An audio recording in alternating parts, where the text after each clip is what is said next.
नन्हवे से पोसी के सयान कइए बाबूजी। नन्हवे से पोसी के सयान कइए बाबूजी। जंघे बैठा के कन्या दान कइले बाबूजी। जंघे बैठा के कन्या दान करे बाबूजी।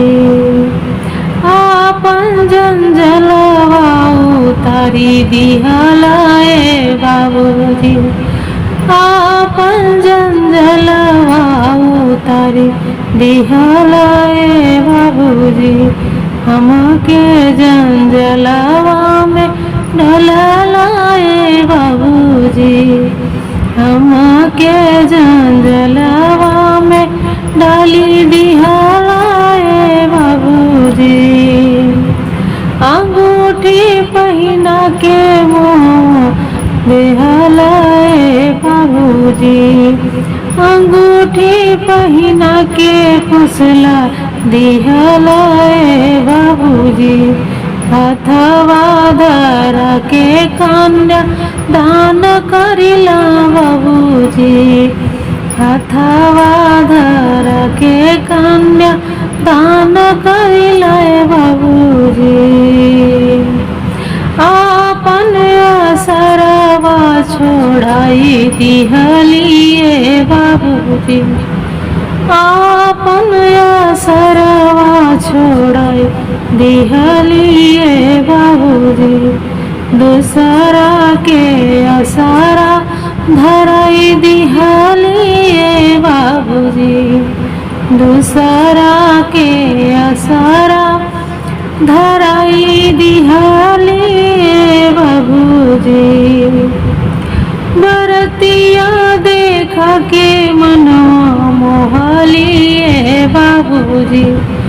बरतिया देखा के मनवा मोहलिए बाबूजी। डोलिया चढ़ा के हमके विदा करिए बाबूजी। डोलिया चढ़ा के हमके विदा करिए बाबूजी। आपन घरवा छोड़ा दिहलिए बाबूजी। आपन घरवा छोड़ाई दिहलिए बाबूजी। दूसरा के घरवा बैठवलिए बाबूजी। दूसरा के घरवा बैठाई दिहलिए बाबूजी।